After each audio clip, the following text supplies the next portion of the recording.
This evening, I have the honor to introduce Opertura, the collective unit of independent animators, Yamasaki and Jason Brown.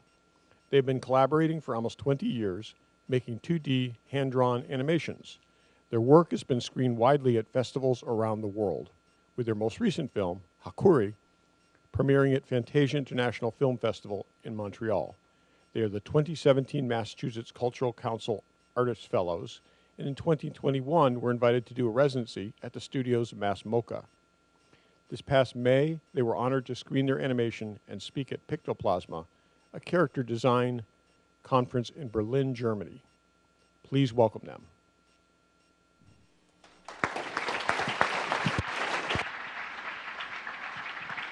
Thank you.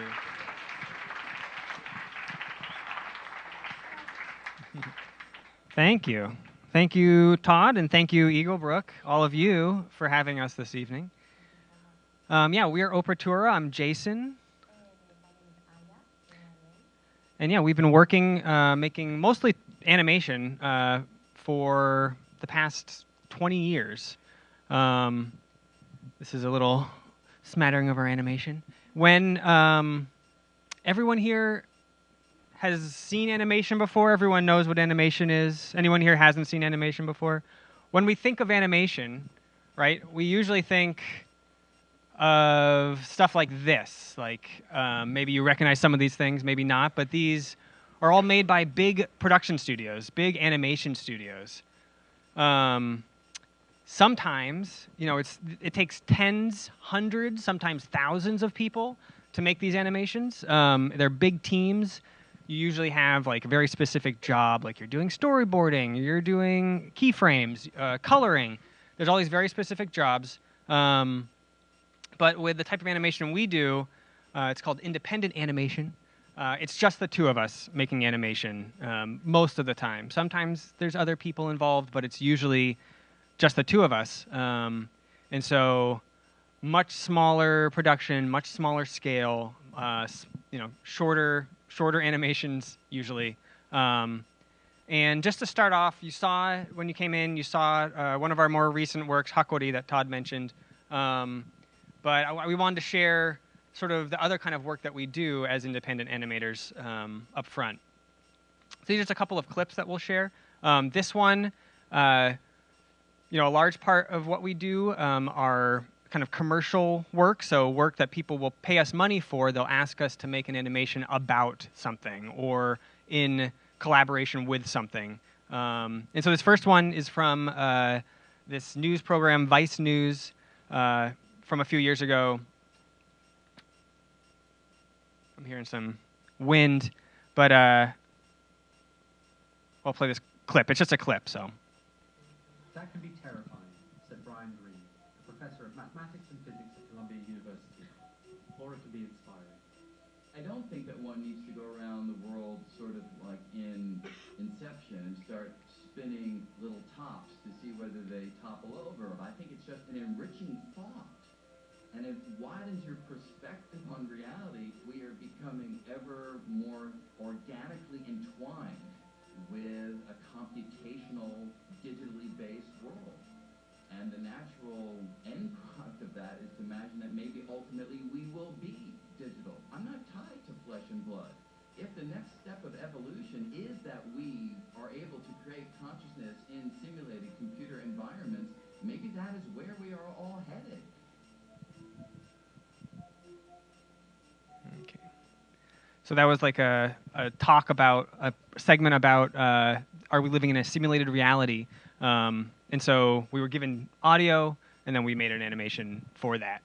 This is another commercial work where we just did, it's a commercial, like an actual commercial that you would see on television, for this company, Teijin, that makes like fiber products. It's for like a Firefighters. Big company. And this person making this live action commercial asked us to do some 2D animation on top of it.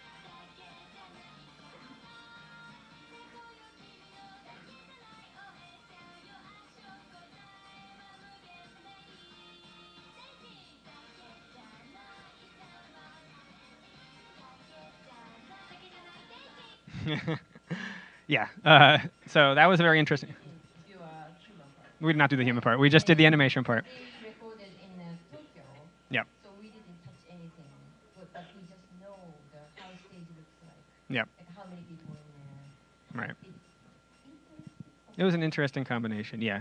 And then another commercial example, this is the last one of this type. This is for a television program called Yo Gabba Gabba that was on Nickelodeon. And they had independent artists come on and do sort of like short music video type things for them. Every episode, like short animator and a new cover musician. Exactly.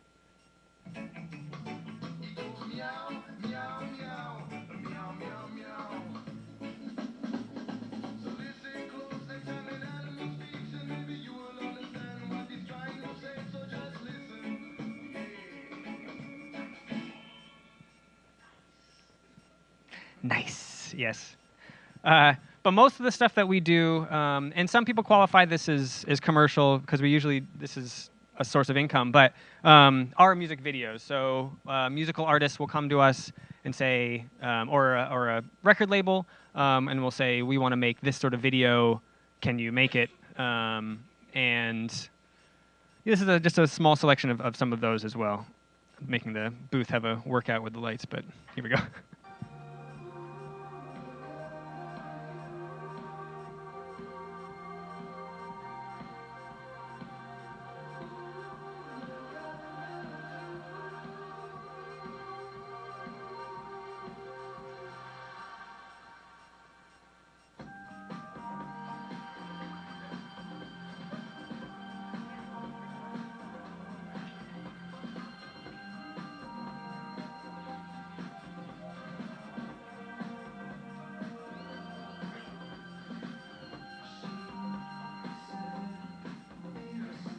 So that's just another clip. You can see all of that online. But that was for a Montreal-based musician, Pat Robitaille. We usually work, we work with a lot of different artists from around the world, but that was a fairly recent one, and it was an interesting connection. But this one is for a local band called Bunnies that are from East Hampton, Massachusetts, and they approached us a couple years ago, and we did this very short. We had an idea kind of percolating, and we'll talk about process in a minute, but we had an idea that we were kind of working with, and they had a perfect song for what we were doing, what we were thinking of, so kind of rock.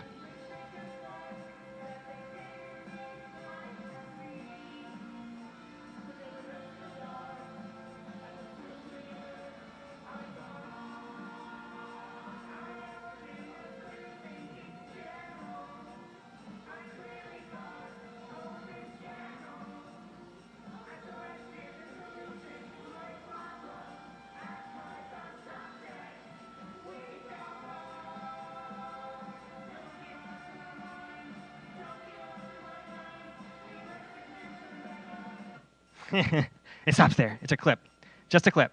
But yeah, some weird stuff going on there. And then the last little clip of a music video we'll show you. This is sort of an earlier music video that we did, but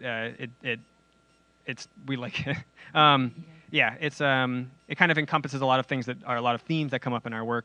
But this is for a German artist, Hauschka, who works with prepared pianos, which is where, if you have like a big piano and you open it up and there's all the strings, they attach stuff to the strings, so when they play a note, it makes extra sounds. Like they put a ping pong ball in there and it'll bounce around, or coins or something. Sometimes tape, yeah.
Okay.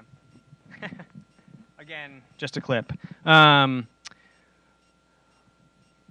then there's the third type of animation that we do, which are just personal projects, maybe for an exhibition, maybe for film festivals, or maybe it's just something that we just can't get out of our head and we have to make it. And this is one last clip of an example of that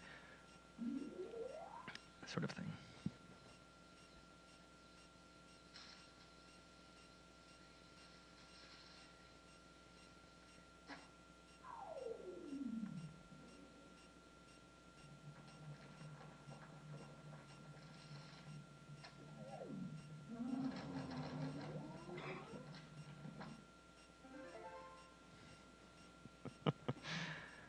Again, just a clip. So just a few things about sort of the animation that we like to do or the sort of stories we like to tell. Usually it's something having to do with the natural world. Sort of, I don't know if it's like rules about the natural world or just it's an exploration of things, phenomenon that happen in the natural world. Sometimes it's sort of the life and death cycle of living things. Sometimes it's more psychological, but it's usually about stuff that's happening, mysterious things happening to us as people, to the natural world, that sort of theme or themes. And you might have noticed, and it's been mentioned a couple times, but our work is 2D hand-drawn animation. So all of the frames we draw by hand. Initially. For most of the work that we've shared this evening is drawn on paper on these light boxes, and we'd have these peg bars at the top. You see those like white dots holding the paper in place. 3-hole punch the paper, put it on there, light up the box, and then you can see the drawings that you did before it. So you draw on one piece of paper, put another piece of paper on top of it. Yeah, and you lift it up and go back and forth. We do a lot of stuff digitally now. So similar idea happening here. You can see frames that happen before the top frame. There's a lot of frames being shown here, so it's a little confusing. But there's multiple drawings, basically, that you can see at once.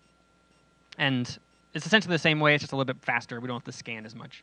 And then we also work with watercolor a lot.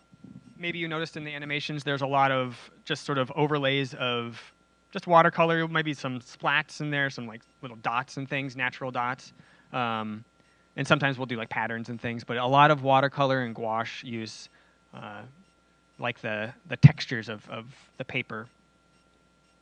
And then also, we like to include kind of extra elements, so like an extra media element to our animation. So a lot of times it's sort of like video background or video sort of masked on top of 2D images, like the one in the upper left.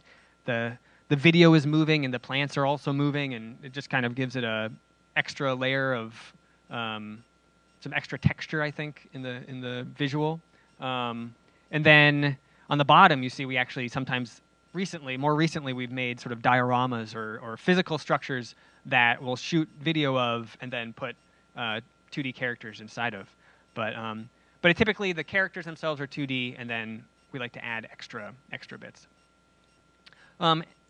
Another big part of our work is collaboration. So we share all of our roles in the animation process.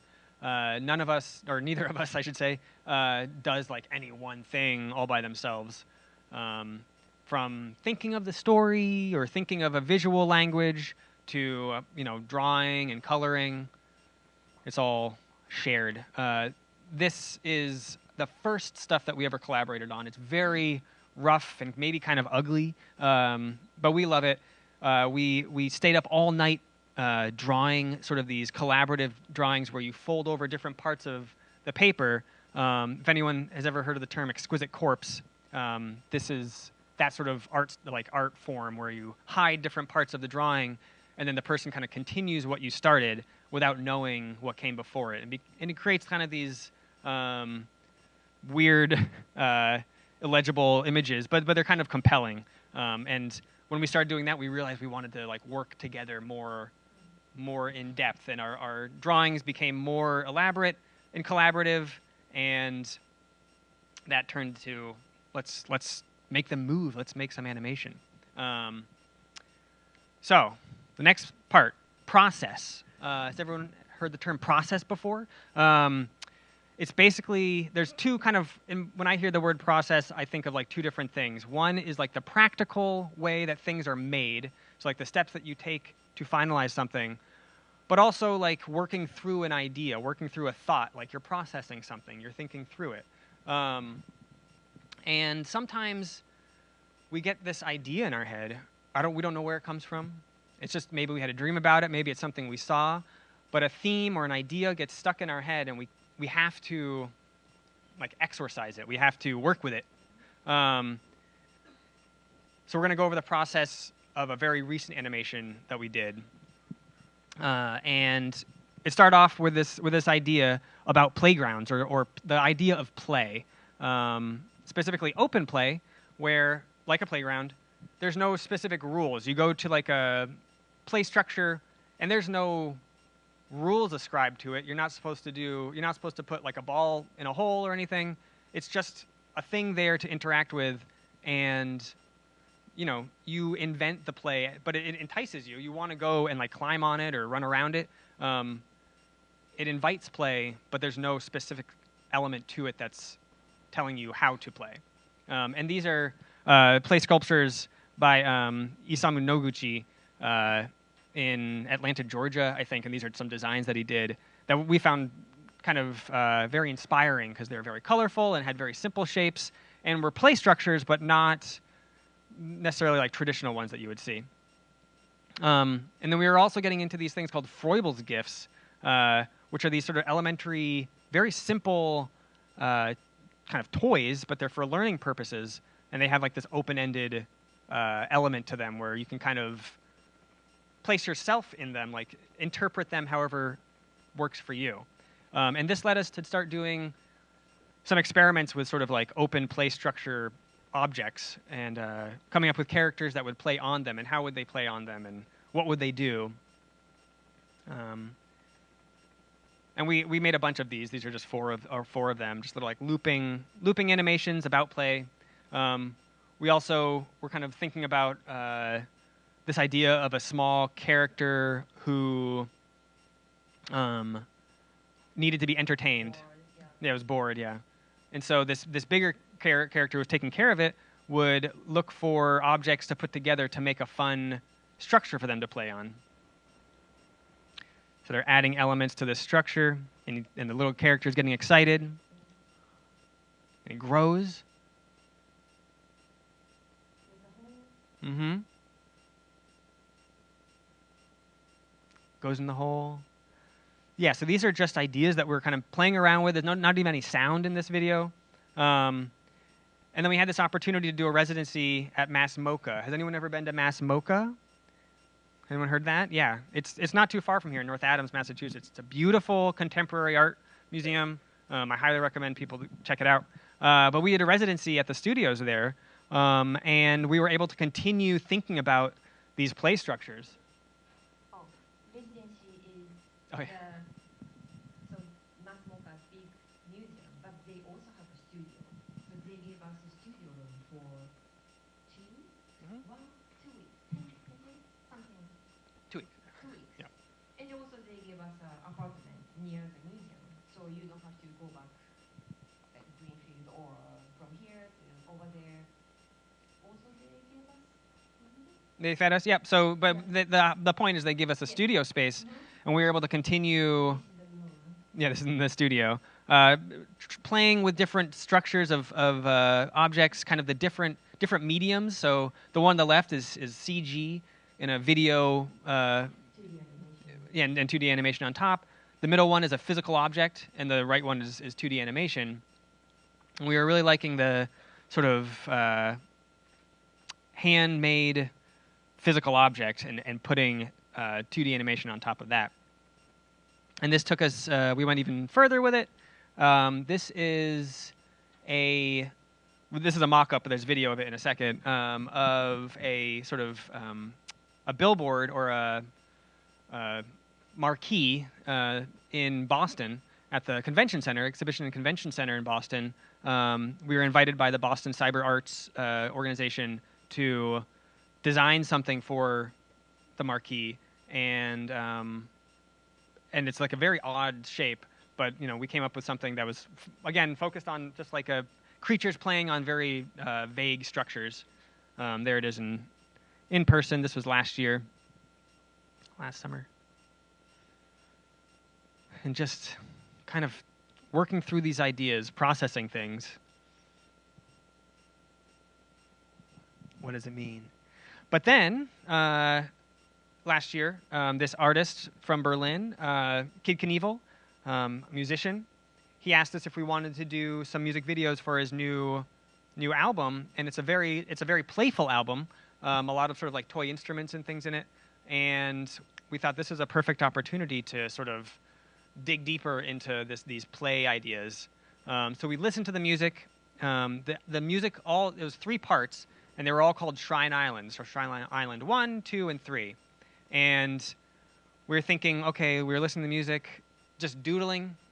I'm sure many of you doodle. This is kind of like where things start. Ideas start to sort of sprout out.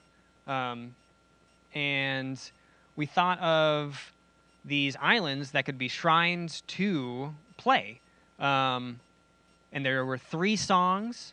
So we thought maybe they could each be about, and this is very chicken scratch note-taking, but we were thinking that they could be about different types of play. And it could be, feature some character, maybe one of the characters from one of the little animations we were working with. And it could be at 3 stages of their life. So when they're young, they have a certain type of play that they're attracted to.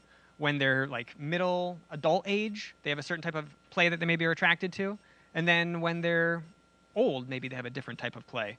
And so going back and forth, again, collaborating, just each drawing the same character in sort of our slightly different styles. Every day we did part of not finished illustration or character design to Each other, yeah. each other.